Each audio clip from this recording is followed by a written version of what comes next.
eriwo ya ọmọ awo de ọmọ awo hey hey ọmọ awo de ọmọ awo hey hey ọgbẹ̀rì kúrò lọ́nà kọmọ awo kọjá o eriwo ya ọmọ awo eriwo ya ọmọ awo eriwo ya ọmọ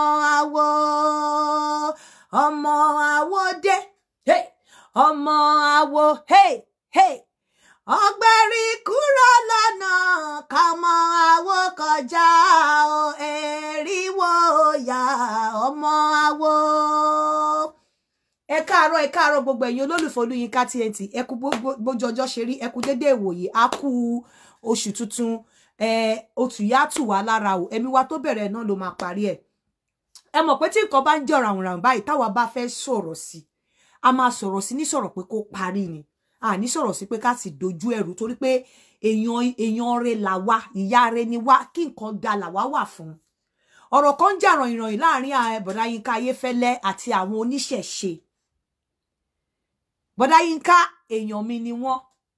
Àwọn oníṣẹ̀ṣe náà ìpọ̀nrí ìyáláyá mi ò gbé láti fi ọwọ́ pa ojú dà wọn lójú nítorí wípé gbogbo ẹni tó bá ní kò sí ṣẹ̀ṣe láyé kó kúkú kúrò ní Nàìjíríà kó kúrò nílẹ̀ aláwọ̀ dúdú kó gba ilẹ̀ ibi tí bọ̀bọ̀ yẹn kọ́ ni pé kí wọ́n gbà lọ wípé ìṣẹ̀ṣe èmi mo believe mo respect ìṣẹ̀ṣe mo believe nínú Olódùmarè ìṣẹ̀ṣe èèyàn kọ́kọ́ gbọ́dọ̀ sọ pé èèyàn gbọ́dọ̀ lè fi ọwọ́ padà wọn lójú èmi ò ní sọwọ́ mi ní fọwọ́ òsì júwe lé bàbá mi ẹ̀yin lẹni mí ọmọ yín ni mí kò sí nǹkan tẹ́ lè fi mí ṣe èmi àti bọ̀dá Yinka sọ̀rọ̀ èèyàn mi ni gbogbo ìṣàlẹ̀ rí mi ní Fresh FM nígbà tí mo lọlé èèyàn mi ni wọ́n so nǹkan ò lè máa ṣe bẹ́ẹ̀ yẹn kéèyàn máa sọ pé ah kí ló dé báwo lẹ ṣe ṣe nǹkan kọ́ dẹ̀ sọ pé okay opportunity èmi ní platform ẹ wá ṣàlàyé bí ọ̀rọ̀ yẹn ṣe jẹ́ kẹ́ lè clear ara yín torí pé kéèyàn má ṣe bẹ́ni pé kí lèèyàn kan fẹ́ ṣe àbí kéèyàn fọwọ́ bẹ́ni pé èèyàn fọwọ́ padà wọn lójú pé ta ni wọ́n bọ̀dá Yinka ò kì í ṣèyàn bẹ́ẹ̀ kálẹ́ lòmíì ní á ní kinní kan but pé ẹ wá fúnrara yín wá ṣàlàyé bọ́rọ̀ yẹn ṣe jẹ́ ẹ̀yin ìyá mi nínú ìṣẹ̀ṣe ẹ̀yin bàbá mi ẹ̀yin ẹ̀gbọ́n mi ẹ̀yin àbúrò mi ẹ wá gbọ́ bọ́rọ̀ yìí ṣe jẹ́ ṣe wá rí lórí ọ̀rọ̀ wípé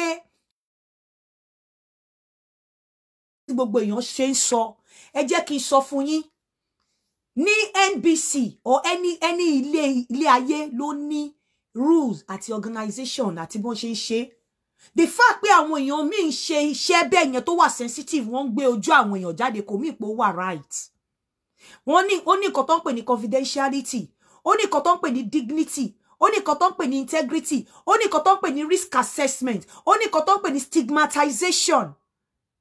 You have to protect the source of your information. Téèyàn bá ń ṣe show tó ń gbé ojú àwọn èèyàn jáde, especially when you are treating a very sensitive case, kò ṣe nǹkan tó right.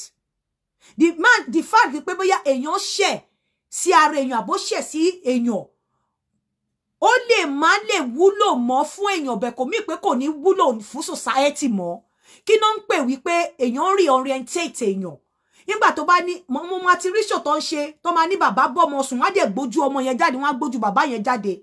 When you do things like that, it's like doctor tó wọnú ilé tó lọ ṣe operation fún obìnrin tó dẹ̀ wá gbé wòwò obìnrin jáde bó ṣe rí nìyẹn. You have to protect the source of your information. Even àwọn tó wá ń lo ohùn lórí platform mi kó tó wá lo ohùn yẹn ó ní àwọn nǹkan tí ma ti ń sọ fún wọn. You cannot say because you want and nǹkan táwọn èèyàn bá ti enjoy wọ́n máa ń fi ipò right ni kò right. When you are doing a show or then terrify ó ń ṣe show nǹkan tó wà very sensitive nǹkan tó lè jẹ́ kí àwọn èèyàn kó condemn èèyàn ó dẹ̀ ń gbé ojú wọn jáde it's not professional. You have to be able to protect the source of your information. You have to be able to do your risk assessment. Could they protect whoever to buy interview so that a lè ní live after your show. a lè ní live after nǹkan tó sọ. But when you do a show and you are presenting people with the sensitive cases or with the sensitive case and you are showing ojú wọn, ó ń show pé ọmọdé wọ́n rape ọmọdé, ó gbójú ẹ̀ síta, ó gbójú bàbá tó rape ọmọ ẹ̀ síta, ó gbójú ẹni tó bí ọmọ àlè, ó gbójú ẹ̀ síta. Àwọn psycho kan wà ní society tó yẹ pé when they hear things like that, they will be ready to kill the person tó bá ṣe.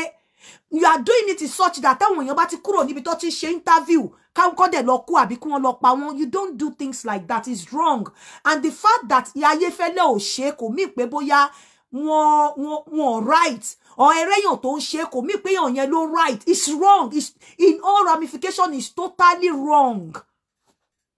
You have to protect the source of your information. You have to protect people and guide them against stigmatization. You have to do a risk assessment. Débi pé táwọn èèyàn bá kúrò lórí program ẹ, àbí tó bá kúrò lórí nǹkan tó wá open, wọ́n sì máa wà protected. But when tó bá show ojú wọn, ó fẹ́ pa wọ́n nìyẹn. And personally, èmi lè kọ report against that because it's wrong. Ẹ lè ní wọ́n rape ọmọdé, kẹ́dẹ̀ gbé ojú ọmọ yẹn síta. Does it mean pé ọmọ yẹn ò lè ní life after pé wọ́n ti rape ẹ?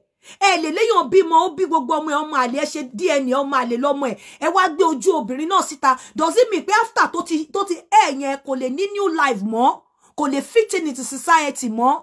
You have to be able to protect ojú wọn, protect the dignity wọn, do a risk assessment and protect their dignity, guide them against stigma.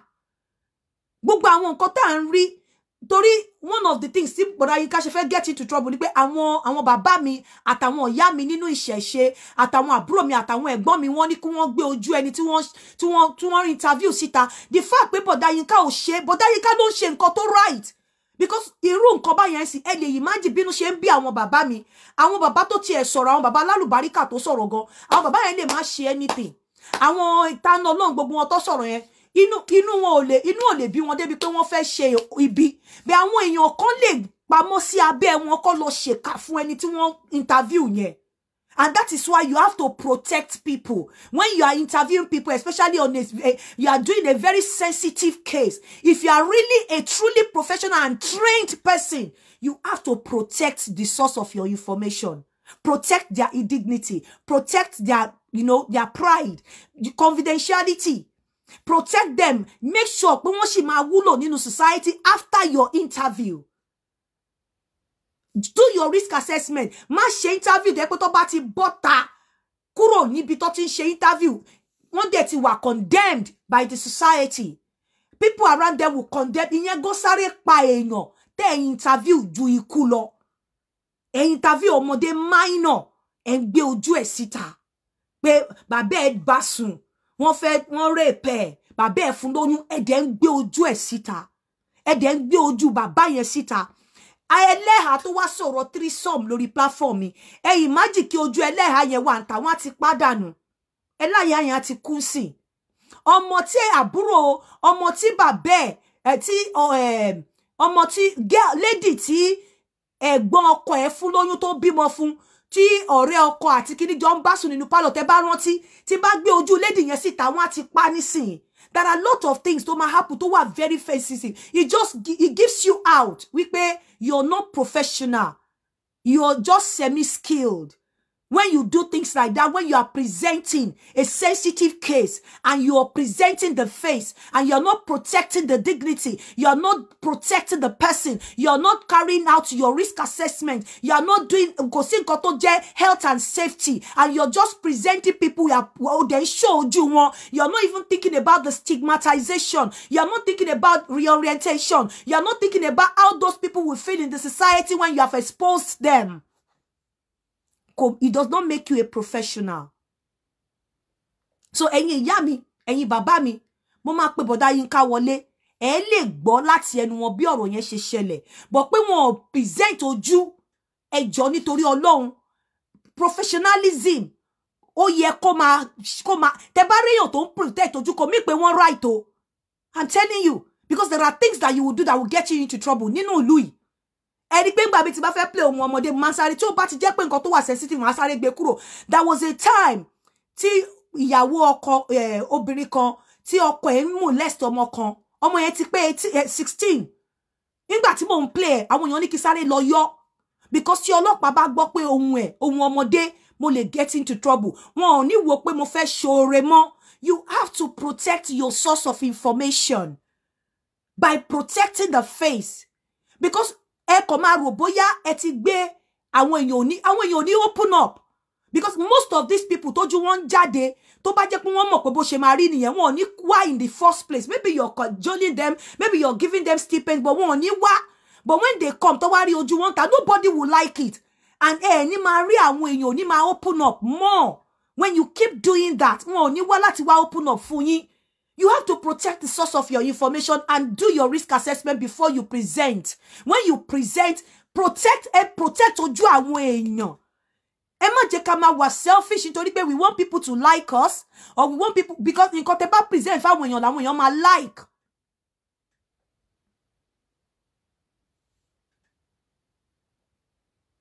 So ẹ jẹ́ ká gbọ́ bí ọ̀rọ̀ yẹn ṣe rí. Let me call Brother Yinka.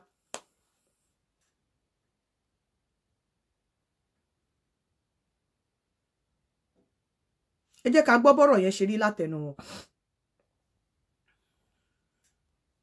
Torí èmi àti wọn ti sọ̀rọ̀ pé àwọn bàbá mi yìí kàn ṣe téèyàn lè fọwọ́ padà wọn lójú o. Ìṣẹ̀ṣe is recognized all over the world. Ìṣẹ̀ṣe ẹ̀sìn kan ò lórí méjì ju ìṣẹ̀ṣe lọ o. This is how tí mo ṣe feel pé wọ́n feel. What do you think? Nígbà tó dé explain fún mi ní you need to come and explain to them for them to see, for them to hear. Kó gbọ́ látẹnu yín. Èmi ò ní lè sọ ẹ wá explain fún wọn. Wọ́n dẹ̀ níyẹ àwọn gan ló suggest ẹ pé ọ̀rọ̀ yóò rí bẹ́ẹ̀. Ọ̀rọ̀ yóò rí bẹ́ẹ̀, but the fact pé ẹ ń rí ojú pé wọ́n ṣe sensitive case wọ́n gbójú síta kò mí pé right. And personally mo ma anyway. Má jẹ́ kí n sọ nǹkan.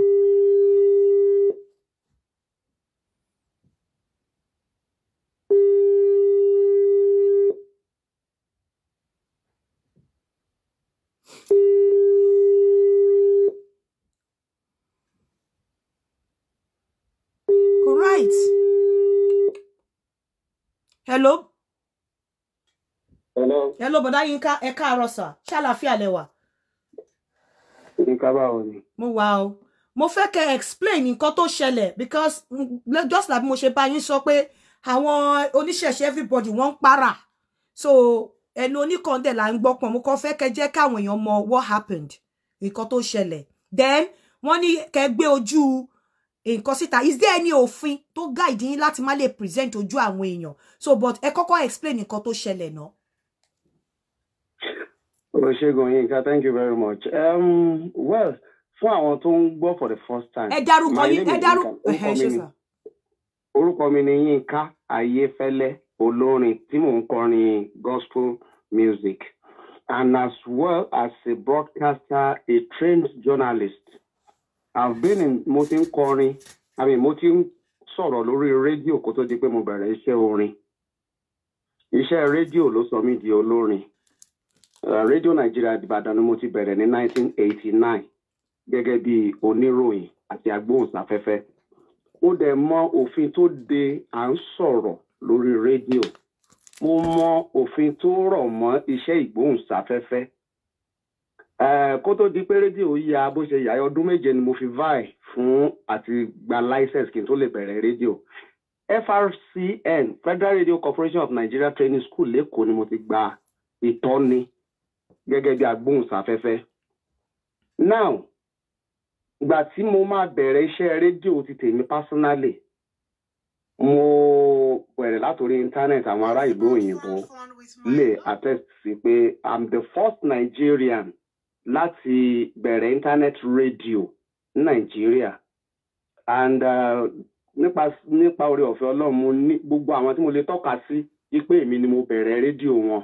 Tó 2, 3, 4, 5 ní Nigeria yìí. Oríyọmí Hamzat was working with me. Àgídìgbò, èmi ni mo ṣí Àgídìgbò. Nínú ọ́fíìsì mi ni mo ti ṣí Àgídìgbò lọ internet radio. Èmi ni mo bẹ̀rẹ̀ nígbà tó Oríyọmí wà lọ́dọ̀ mi. Inú mi dẹ̀ dùn ibi tí kálukú bá délé nítorí ojú ọ̀run tẹ́yẹ fò láì fara kanra wọn. It's my joy and my glory pé at least máa ń fẹ́ kí èèyàn dìde. I like being part of success story. Now ẹ jẹ́ ká lọ síbi ọ̀rọ̀ tó wà nílẹ̀. Ẹ jẹ́ kí n kọ́kọ́ bẹ̀ àwọn bàbá wa àtàwọn ìyá wa nínú ìṣẹ̀ṣe. Kò sẹ́ni tó bẹ̀ kó fọwọ́ padà àwọn ìṣẹ̀ṣe lójú o. Èmi tí mò ń sọ̀rọ̀ yìí nígbà mo wà kékeré, ilé ni mo dàgbà sí. Mò ń gbégún o. Mò ń gbégún dáadáa. Mò ń gbégún nígbà tí mo wà ní kékeré. Mo gbégún àgbégún eru. Ẹni bá lọ sípò ti Èkìtì níbi tán bí mi sí á mọ̀ pé ọmọ yá ò rí dùtè. Ọmọ yá ò rí dùtè. Kó béèrè pé ọmọ yá ò rí dùtè. Ọmọ Ìpotì Èkìtì ni mí. Mo dẹ̀ mọ̀ tí wọ́n pè ní ìṣẹ̀ṣe. Ẹni tí à ń sọ̀rọ̀ yìí, ó kàn dùn mí pé àwọn èèyàn máa mú àwọn ọ̀pọ̀lọpọ̀ máa mú ọ̀rọ̀ lórí. Wọn kì í mọ ìdí ibi tọ́rọ̀ ti bẹ̀rẹ̀. In fact, mo wà forced láti lọ post fídíò yẹn sìn. Mo ti post ẹ̀ sí Facebook, sí orí YouTube page mi. Mo fẹ́ post ẹ̀ sórí Facebook, ó lè easier fún a lot of people láti wò. Ọ̀rọ̀ owó kọ́ leléyìí, kì í ṣọ̀rọ̀ owó. But integrity, mo cherish orúkọ mi àtorúkọ ilé iṣẹ́ tí mo dá sílẹ̀ gan-an. Máa sọ pé mo jìyà orúkọ ẹnìkan mi lè jẹ́ kí ẹnìkan kọ̀ọ̀kan kó ti orúkọ mi mọ́nú rẹ̀.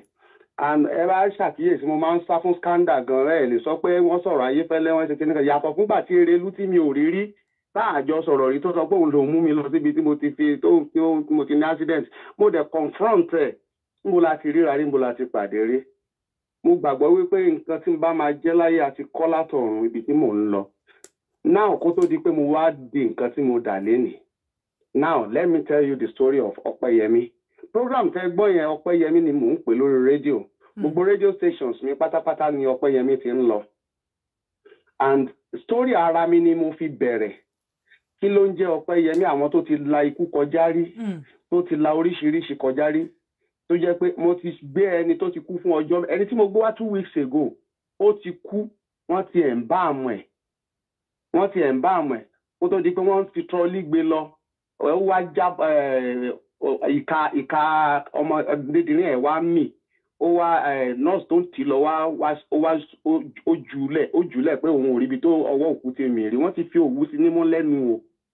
So irú àwọn stories bẹ́ẹ̀ yẹn ni mò ń treat. So ẹ lè lọ sórí Facebook kẹsàkì fún Yinka Ayefele Ọpẹ́yẹmí. Ẹ rí àwọn stories tí mo ti ṣe sẹ́yìn. So kì í ṣe pé bóyá mo fẹ́ fi bà èèyàn kan jẹ́ or mo fẹ́ fi attack èèyàn kan. So báwo ni tọ̀rọ̀ máa yìí ṣe wá jẹ́? Nítorí àwọn ní nígbọ́. Báwo lọ̀rọ̀ máa yìí ṣe wá jẹ́? Kí ló ṣẹlẹ̀? Kí ló bá wa sọ̀rọ̀ lórí ọ̀rọ̀ máa yẹn? Mò ń bọ̀.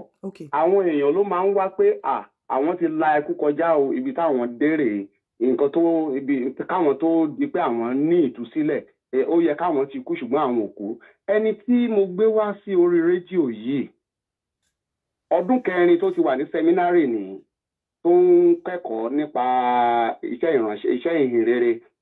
Mo dẹ̀ béèrè lọ́wọ́ ẹni bá wo fídíò yẹn dáadáa á yé pé kì í ṣe oníṣẹ̀ṣe ní bọ́ọ̀ yìí, kì í dẹ̀ ṣe ọlọ́sàn yàbò lórí ìṣàbí oníkìníkà. Higher assassin ni iṣẹ́ tó lóun ń ṣe.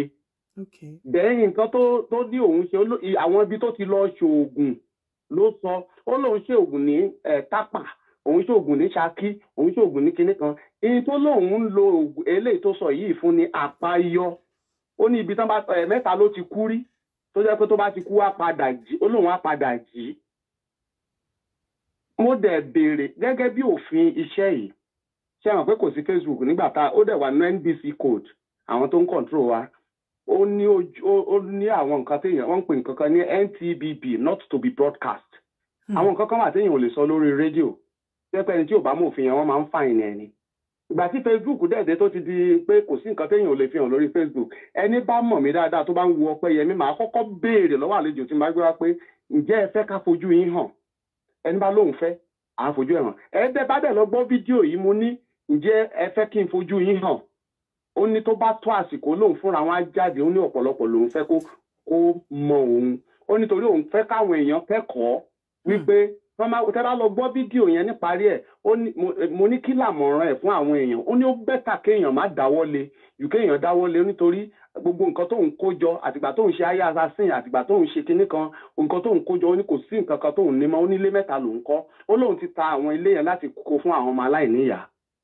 So kì í ṣe pé ọlọ́sàn yìí ni kì í ṣe olórìṣà ni kì í ṣe oníṣẹ̀ṣe rárá kì í ṣe oníṣẹ̀ṣe rárá. So òun kàn rí páàsì pé òrìṣà tí wọ́n ṣe nǹkan tán ṣe fún òun fún àpáyọ ètùtù ẹ̀ tóun máa ń ṣe tí òun máa ń ṣe kò mí pé àwọn olórìṣà kọ́ ló sọ pé wọ́n ń ṣe é àwọn oníṣẹ̀ṣe kọ́ ló sọ pé wọ́n ń ṣe é ó ní nǹkan tí òun máa ń ṣe láti fi tu òrìṣà yẹn lójú torí oṣooṣù ló ń gbọ́dọ̀ ṣe tóun bá ṣe òun á kú òun wà ní òun mọ́nì níyá mi ó lóun wà láwọn tó ń rọ̀bù ní express ọ̀nà Èkó ọ̀nà Òṣogbo so fún rẹ̀ ló sọ ẹ lọ wo fídíò yẹn tẹ́ bá wo fídíò yẹn tán á yí ọ̀pọ̀lọpọ̀ kì í ṣe pé bóyá oníṣẹ̀ṣe ni bọ́ yẹn kì í ṣe oníṣẹ̀ṣe tẹ́ bá dẹ̀ ni pé dandan ẹ fẹ́ rí kò sá 11 ló ti lọ sẹ́wọ̀n lórí àwọn ọ̀rọ̀ yìí náà ni so ọjọ́ ìmọ̀ ń sọ fún pé táwọn ọlọ́pàá bá dé tán náà fẹ́ mú nǹkan olóhùn rẹ́dì náà nígbà tí òun ṣe pé òun ṣẹ̀ṣẹ̀ commit mo ní self confession náà máa ń pè ó ní nígbà tí òun ṣe pé bóyá wọn ò mọ̀ tẹ́lẹ̀ ó ní rẹ́kọ̀dù náà gbogbo nǹkan tóun ti ṣe sẹ́yìn ní rẹ́kọ̀dù náà àwọn tó ti assassinate ó sọ gbogbo ẹ̀ náà ẹ lọ wo fídíò yẹn then ẹ understand better so àwọn èèyàn tó kàn mú lórí ayéfẹ́lẹ́ gan mi ì tiẹ̀ sọ̀rọ̀ oníṣẹ̀ṣe rárá mi ì tiẹ̀ sọ̀rọ̀ débi oníṣẹ̀ṣe. èmi tiẹ̀ sọ pé ẹ̀ tó láti báwo lẹ ṣe máa bú ṣẹ̀ṣe kò sẹ́ni tó láti bú ṣẹ̀ṣe ẹ̀sìn tẹ́yìn bá gbà lẹ máa gbà. mi ì tiẹ̀ sọ̀rọ̀ débi ìṣẹ̀ṣe rárá àyàtọ̀ fún tí n bá fẹ́ bẹ̀rẹ̀ ètò mi tí mo fi train tí wọ́n fi kọ́ mi ìyẹn àkọ́kọ́ kò sí bó ṣe ló jẹ́ onígbàgbọ́ tó kò sí bó ṣe ló jẹ́ mùsùlùmí tó àbí kìrìsìtẹ́nì tó bíbélì gan sọ pé wàá fi ti késàrì fún késàrì tí máa fẹ́ bẹ̀rẹ̀ ètò mi màá ní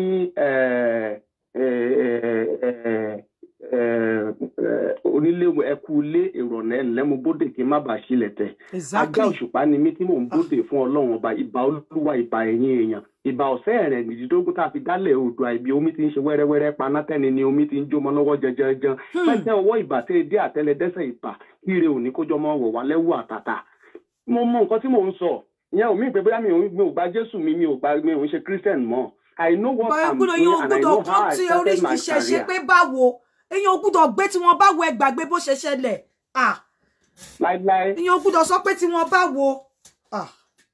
so tán bá dẹ̀ náà fẹ́ rí bọ́ọ̀ yẹn júwe ara ẹ̀ ó júwe ara ẹ̀ ó ní ọmọ fọ̀kọ̀ lòun ẹnìkan pè níparí program yẹn sàmà ó ní àlejò ńlá lẹ gbà lálẹ́ yìí ó ní mìtínà ọ̀rọ̀ bọ̀ ó ní àlejò ńlá lẹ gbà ó ní òun ló jókòó níwájú yín yẹn mo níṣẹ́ ẹmẹ́ni tó ń sọ̀rọ̀ ó ní òun mọ̀ ẹni ó ti fojú wọn rí ní fọ̀kọ̀ ó sọ̀rọ̀ débì kan tó ní àkòsọ́mọ rẹ tó ń jáde ní fọ̀kọ̀ mo ní kó má sọ bẹ́ẹ̀ mọ́ ó sọ̀rọ̀ débì kan tó ní òun máa ń bá òun ti ṣiṣẹ́ pẹ̀lú àwọn bàbá Adédìbò mo ní kó má kó mẹ́nu kúrò ńbẹ̀ torí mi fẹ́ kó dárúkọ àwọn tó ń dárúkọ ó ní ká bá sọ pé wàhálà ṣẹlẹ̀ ní ọ̀nà ẹ lọ wo fídíò yẹn dẹ́ ẹ understand ẹ̀ bẹ́ẹ̀ ẹ má kàn mú lórí káwọn oníṣẹ̀ṣe má bínú tí ó bá jẹ́ pé ó sọ̀rọ̀ lọ sọ́dọ̀ wọn kò dẹ́ bọ́ọ̀ yẹn òun ṣe oníṣẹ̀ṣe òun ṣe babaláwo òun ṣe ayat assassin ni nǹkan tóun lọ ṣe oògùn tóun lọ ṣe láti jẹ́ àpáyọ ẹ̀mẹ́ta ló ti kú wọ́n ti pa ní express rí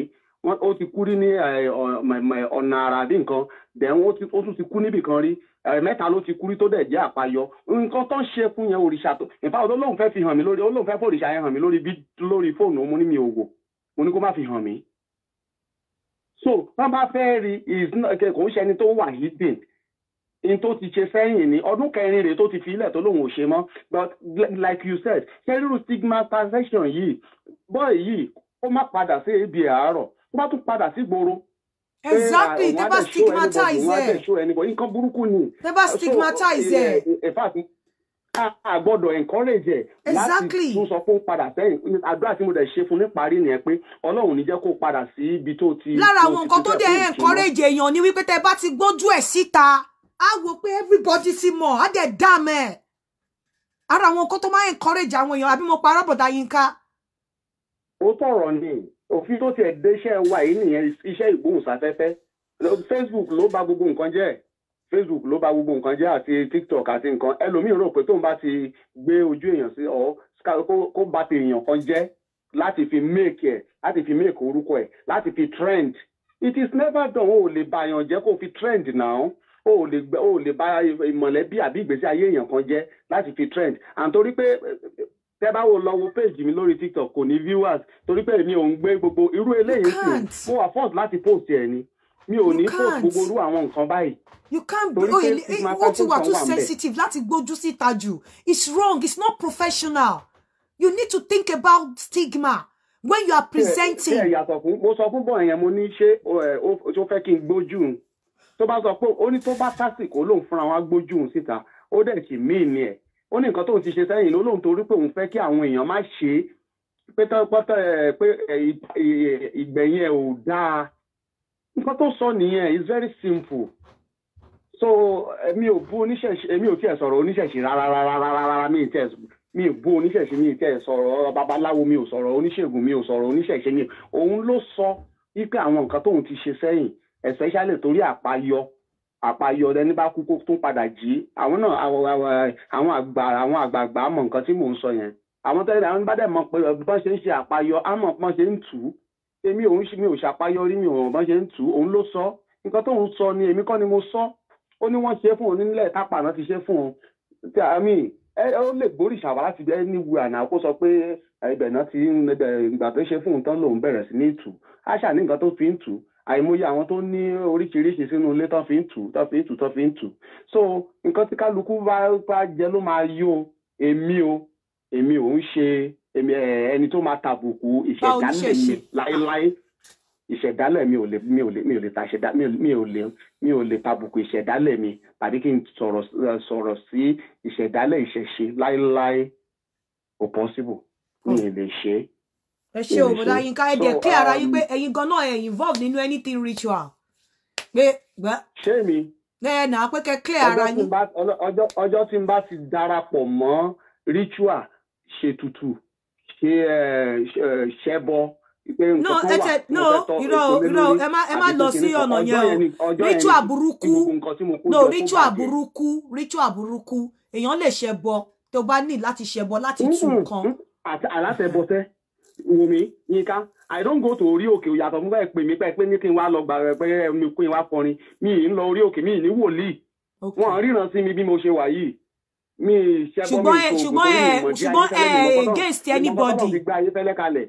so kò dẹ̀ ṣe ni ayéfẹ́lẹ́ yìí ṣe ni ṣe nǹkan téèyàn ń dojúkọ téèyàn mi ì máa gbé kalẹ̀ ayéfẹ́lẹ́ so tó bá lọ lo wádìí ayéfẹ́lẹ́ o máa ní problem so èmi gan sá fún orúkọ yẹn torí it's too big than me. So mi kò sí ẹbọ kò sóògùn Ọlọ́run ló ṣàgbékalẹ̀ ẹ rí nǹkan tẹ́mi kàn ṣàkíyèsí ni pé irú situation báyìí tí nǹkan báyìí bá ṣẹlẹ̀ Ọlọ́run tún fẹ́ mú nǹkan kan jáde ni Ọlọ́run fẹ́ kó kìkì mi tún lọ kó jáde ni torí pé mi ò ṣe nǹkan tó lòdì sí ìṣẹ̀dálẹ̀ ọmọnìyàn mo ṣe láti pé láti kẹ́kọ̀ọ́ méjì one ẹni tó ti la ikú kọjá tí ìbá ti kó ní 21 ni wọ́n ó lóun nìkan ló ṣẹ́kù tí ò tí ì kú ní gbogbo àwọn táwọn jọ ń ṣiṣẹ́ so ó ní kí àwọn èèyàn tí ó kù kí wọ́n má wulẹ̀ wọ̀ àwọn ọmọ kéékèèké kan má wulẹ̀ try láti wọ̀ pé torí nǹkan tó bá fi kó jọ ìgbẹ̀yẹn ò kì í dáa mo rò pé ìyẹn ti tó ó tó an achievement I mean we can call that a big achievement on a program. so bó ṣe jẹ́ nìyẹn. ẹ ṣé bọ̀dá Yinka ẹ ṣeun gan and fún àwọn tí wọ́n sọ wípé ẹ ṣe gbé ojú ẹ̀ síta according to ẹ fi pé wà professional tó bá ń interview àwọn sensitive cases láti máa jẹ́ kí ojú àwọn ọmọ wọn pàápàá ojú àwọn ọmọdé because I've seen that is it right because nílùú you can't do that. ṣẹ́rí kò mọ́mí mi ẹ pàdé mọ́ kò tọ́ sẹ́nu ọmọ ṣẹ́rí àwọn nǹkan kan wà tó jẹ́ pé mi ò lè sọ ìdí tí mi ò dẹ̀ fi lè sọ ni pé á dàbí ìlara ó ń bínú lágbájá ni àmẹ̀dù ló ń bínú sí bẹ́ẹ̀ kẹ̀rẹ́ ojú ọ̀hún tẹ́yẹ fò láì farakanra the rudiment and the ethics and this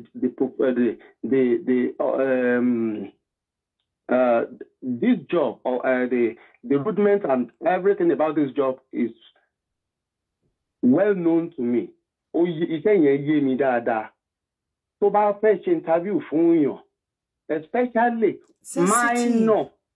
minor ọmọ kékeré lójú ọmọ tí wọ́n lè gbé ojú ẹ̀ síta. Not kò tiẹ̀ lójú ọmọ kankan. Tí ẹ̀ yàtọ̀ fún ó lójú oyè mò ń bọ̀ ó lójú oyè ọjọ́ orí ọmọ tó lè gbé ojú ẹ̀ síta. That is with permission. Ẹlẹ́ẹ̀kejì, ẹni tó interview ó gbọ́dọ̀ ro ọjọ́ ọ̀la ẹ̀. Ṣé tó bá gbé síta tó bá padà jáde lọ́la ṣé àwọn èèyàn ò ní sọ̀kò pa á? Ṣé tó bá di ọjọ́ ọ̀la ṣé kò lè bínú pokùn so fúnra ara ẹ̀ torí nǹkan tó ti sọ nípa ẹ̀? And àwọn èèyàn yìí most of them ń gbé wọn wá ẹ̀ fún wọn lówó ẹ̀ gbé wọn wá torí kan lè sọ nǹkan tí wọ́n fẹ́ ṣe tẹ́ ẹ fẹ́ kan sọ torí pé ẹ fẹ́ popular torí pé you want to make your own name at the detriment of their others. Own future of their own life. It is never done. But kò ń ṣe táwa bá sọ wọn ní à ń lára lágbájá à ń lára tàmẹ̀tò ni but mo mọ̀ pé àwọn NBC tó yẹ kó control àwọn náà ò sùn. Mo dẹ̀ mọ̀ pé àwọn warnings á ti wà left and right láti control wa. Tí n bá ṣe anything tó wrong lórí rédíò they call me pé Mr. Ayefele báyìí. Màá dẹ̀ sọ pé okay nobody is perfect though but ó yẹ kí èèyàn mọ̀ pé kì í ṣe gbogbo aṣọ là ń sá lóòrùn but not at the detriment of someone else. Kó wá sọ pé torí pé o fẹ́ popular or you want to make your radio station popular kó wá torí ẹ̀ kó wá by image and integrity and tomorrow ọjọ́ ọ̀la ẹni yẹn kó wá bàjẹ́. Ṣé ẹ mọ̀ pé tí wọ́n bá interview ẹlòmíì tán tó bá parí interview tí ò mọ̀ pé bó ṣe máa rí ni ẹ̀ jẹ́ àmọ́ kó lè lọ pokùnso. Ẹ wo orú lady tó ní mommy calm down yẹn ẹ gbọ́ nǹkan tó ló ṣẹlẹ̀ sí ọmọ yẹn later. I don't know maybe it's true or not. Ìyá ẹ̀ ni ìyá ọmọ yẹn. Mi mọ nǹkan tó ló ṣẹlẹ̀ sọ́mọ yẹn. Ara nǹkan tó likely kó tí ò bá jẹ́ pọ̀ ọ̀rọ̀ social media ni ọmọ yẹn ìbá má para ẹ̀ náà. Ìyá ẹ̀ ló dà so ara nǹkan tó jẹ́ kéèyàn guide against lórí ní society ni but ṣe rí àwọn èèyàn wa torí pé wọ́n fẹ́ trend. Àwọn fẹ́ káwọn èèyàn mọ̀ pé page wọn popular. Wọ́n fẹ́ ṣe kinní kan ńlẹ́ lòmíì wà after and kò yẹ kó rí bẹ́ẹ̀.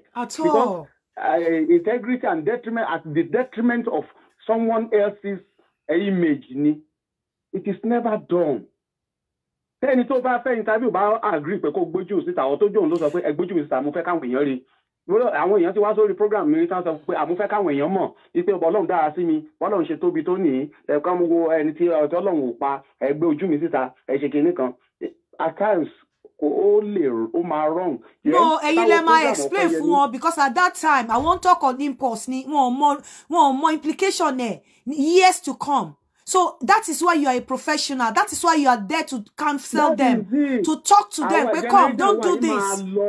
Ṣẹ́rí nǹkan tí social media ìsìn ti ẹ̀dálẹ̀.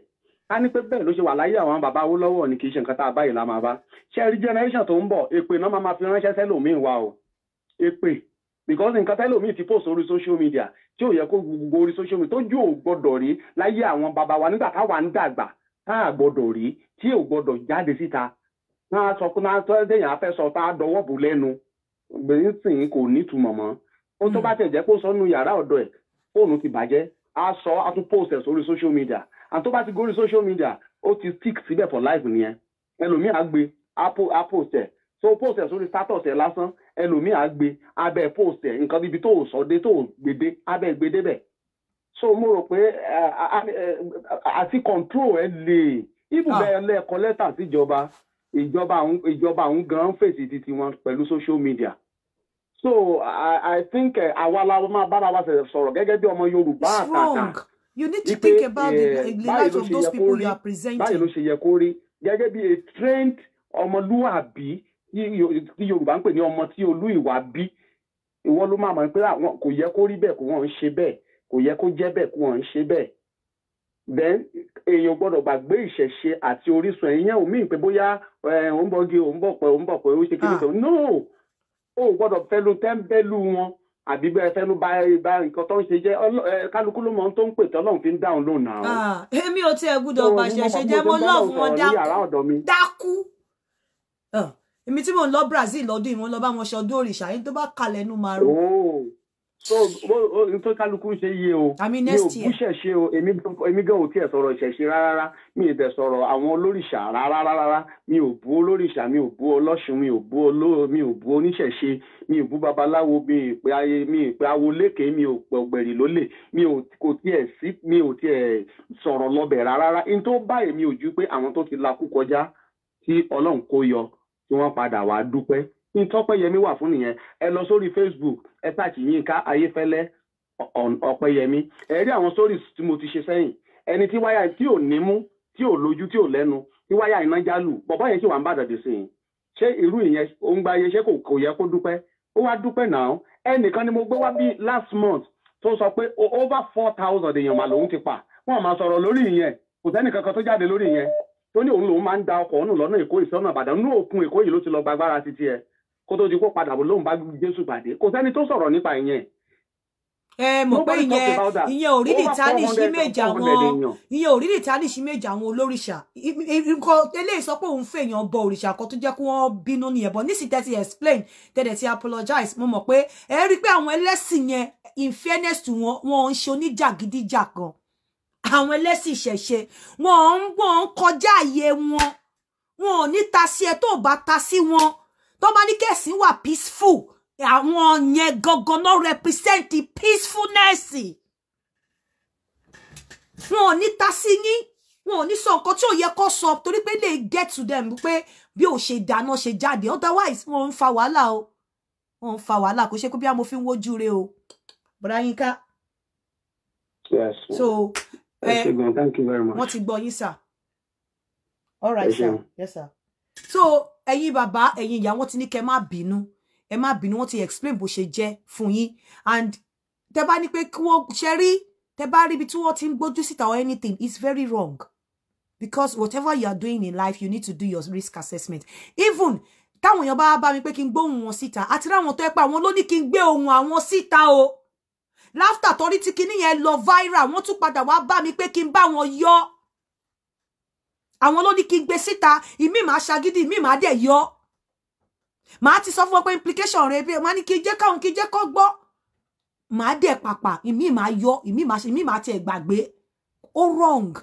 And the fact pé èèyàn kan ṣe, ẹni tí ò ṣe ló right. Ẹni tó ń ṣe ó wrong. Because number one be pé gbé síta gan, you need to think about years to come. Ibi táwọn dúró sí bí kíní yẹn rave of the moment, bí kíní yẹn ṣe rí lára wọn, wọ́n ní ẹ gbé síta jọ. But after tó bá wá rí tí wọ́n ní mọ bí tó máa dé, tó wá rí kíní yẹn, ìkíní the fact pé ó gbé síta ó jáde yẹn, ó lè wá mú wọn commit suicide. Ó lè mú wọn wá di panaki. So please, go ṣe gbogbo nǹkan tó bá wà sensitive. No man gbé síta. Even when the person requests pé gbé síta, use your discretion. That is where your professionalism should come in. That is where you should start thinking about confidentiality, think about risk assessment, health and safety, think about years to come. The implication of that. Think about stigmatization. Because ní ọ̀pọ̀lọpọ̀ ìgbà kò ń ṣe nǹkan tó ṣẹlẹ̀ síyàn. Àwọn tó ń fìdí ọkọ lẹ̀ àti fìdí ọkọ lẹ̀ kọ́ ló ń dùn wọ́n. Torí kò sẹ́ni tó fẹ́ yà. But the stigma, bí society ṣe máa wò wọ́n, òun ni ò fẹ́ kọ́ fi ilé ọkọ lẹ̀. Ẹni tó ń jalè tó ti fò lélẹ̀ kò ṣe pé kò lè bọ́ta wá sọ, but the stigma. Ẹni tó ní HIV, ìmí à ní HIV kò ní lè sọ síta. Kò ní lè sọ síta pé òun ní HIV, àwọn tí tó bá lọ infect gbogbo àwọn èèyàn because of the stigma. Ìlú yìí nísìn, everybody wọ́n á sọ fún ẹ pé àwọn máa bímọ lọ́la, wọ́n á sọ date táwọn máa bímọ, wọ́n á sọ sex táwọn máa bí fún ẹ, but níbi society yín wọn ò ní lè sọ torí wọ́n wò pé tí nǹkan bá ṣẹlẹ̀ sí wọn, wọ́n ti sọ ikú yẹn fẹ́ pa wọn táwọn bá fẹ́ bímọ, kò yẹ kó rí bẹ́ẹ̀. Think about stigma. Whatever you're doing, don't always think about the. But imagine kí n gbé ọmọ tó sọ 3 sọ ọmọ ẹlẹ́hà yẹn jáde, wọ́n á ti pa nísìn. Lady kan náà tí mo gbé wọn, wọ́n á ti pa dànù sìn. So you àwọn nǹkan kan when it comes to minor, ẹ jọ̀ọ́ gbogbo ẹ̀yin tẹ́ ń present, ẹ má máa show ojú minor if you are really professional. Ẹ má máa show ojú minor because àwa kan rí inú wa ò dẹ̀ dùn, a dẹ̀ ní fẹ́ report ẹ̀. Baby for àwọn torí déyàn bá wà labroad tó bá report nǹkan ní Nàìjíríà tó mọ mail ẹ̀ kọ sí appropriate quarters, wọ́n á gbọ́ tiẹ̀. Because wọ́n mọ̀ pé nǹkan ń work ń bí, wọ́n á gbọ́ tiẹ̀. protect àwọn tẹ́ bá fẹ́ hear case wọn. The fact pé wọ́n ti share kò mí pé they cannot be useful in the society again. Kò mí pé wọ́n lè reorientate wọn. Kò mí pé wọ́n lè useful fún ara wọn. Wọ́n lè ti hair níbì kan. Kò mí pé bó dẹ̀ ṣe máa rí ìgbésí ayé wọn káyé wọn dẹ̀ bàjẹ́ pátápátá. Because that is the essence of you presenting them and showing their faces. Ipe káyé wọn bàjẹ́ ni wọ́n ti wà condemned because they can live. Káwọn èèyàn sọ wọ́n lókò pa once wọ́n ti attach ọ̀rọ̀ wọn, wọ́n ti attach ẹ̀ mọ́ ojú wọn. Please, ẹ̀yin bàbá mi nínú ṣẹ̀ṣe, ẹ̀yin ìyá mi, ẹ̀yin ẹ̀gbọ́n mi, ẹ̀yin àbúrò mi, ọ̀rọ̀ lẹ ti gbọ́ yìí. Ẹ jèbùrẹ́, àwa mọ̀ pé ẹ̀sìn àlàáfíà, èmi mọ̀ pé sí àlàáfíà lẹ̀sìn yín. Ẹ̀sìn yín ò ń ṣe oníjàgídíjàgan. Ẹ̀sìn tó máa ń gbọ́ àròyé ni, ẹ̀sìn tó máa ń gbọ́ ìtúbá, ẹ̀sìn tó máa ń gbọ́ ẹ̀bẹ̀ ni ẹ̀sìn yín. Òun náà ni mo ṣe wá bá yín. Bó bá jẹ́ lómi mo lè má dá sí, bá jẹ́ sí mo ẹ̀sìn yín yìí tó bá ní peace. You are symbol of peace ni yín, ẹ̀yin oníṣẹ̀ṣe. Ẹ káàárọ̀, oṣù mi rèé o. Ẹ jẹ́ bá ń dáríjì brother mi o, wọn ò mí láti bú yín. Òun náà lẹ ti gbọ́ tó ti sọ yẹn. Ẹ má bínú, ẹ jèbùrẹ́. Ẹ káàárọ̀.